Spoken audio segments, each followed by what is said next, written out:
In the previous lecture, we figured out how long our meeting needed to be, and we learned that for some meetings, we might really benefit from a half day or even longer.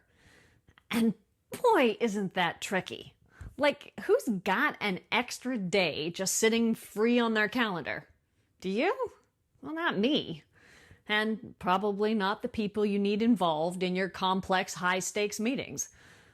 So, what to do if you can't get the time you need? Well, there are 4 ways to shorten a long meeting. Let's go over these quickly. First, you can move everything into pre-work that can be moved. So if you're tight on time, you can't sit through a presentation. You don't have time to spend looking up facts. You shouldn't wait around for folks to form an initial opinion, and you don't have time to guess about what your decision criteria might be.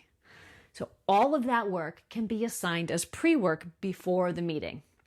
Every report and presentation can be sent and read in advance. New ideas and first opinions can be collected in an online brainstorming tool or a survey before the meeting. The options under consideration for a big decision can be analyzed in advance and the summaries provided beforehand. Basically, anything that involves individuals learning information for the first time can be done outside of the meeting, which leaves all of your available time for discussion.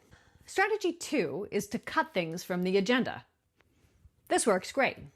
For example, instead of having a meeting to talk about progress on your company's whole strategy, meet specifically to talk about progress on your employee engagement goals.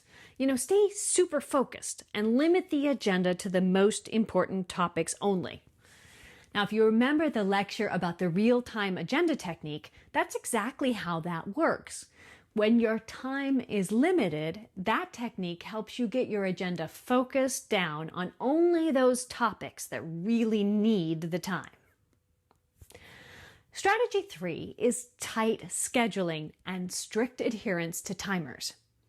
Now, this is how workshop facilitators pack so much in the limited time they have.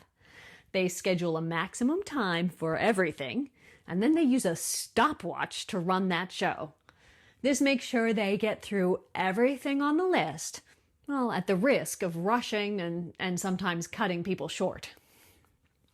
Strategy 4. Practice. I'm sorry, but this is really is the key.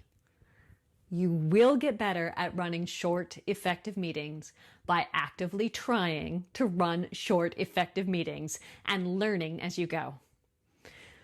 Practice is key not just for the meeting leader, because remember, none of us meet alone. Your teams will also need to practice. They'll need to adjust to time limits on their speeches. They'll need to figure out how to get those reports sent in advance rather than waiting just to the minute before the meeting to finish them up. They'll need to learn how to show up on time and stay on topic. Together, however, you will get really good at this with practice.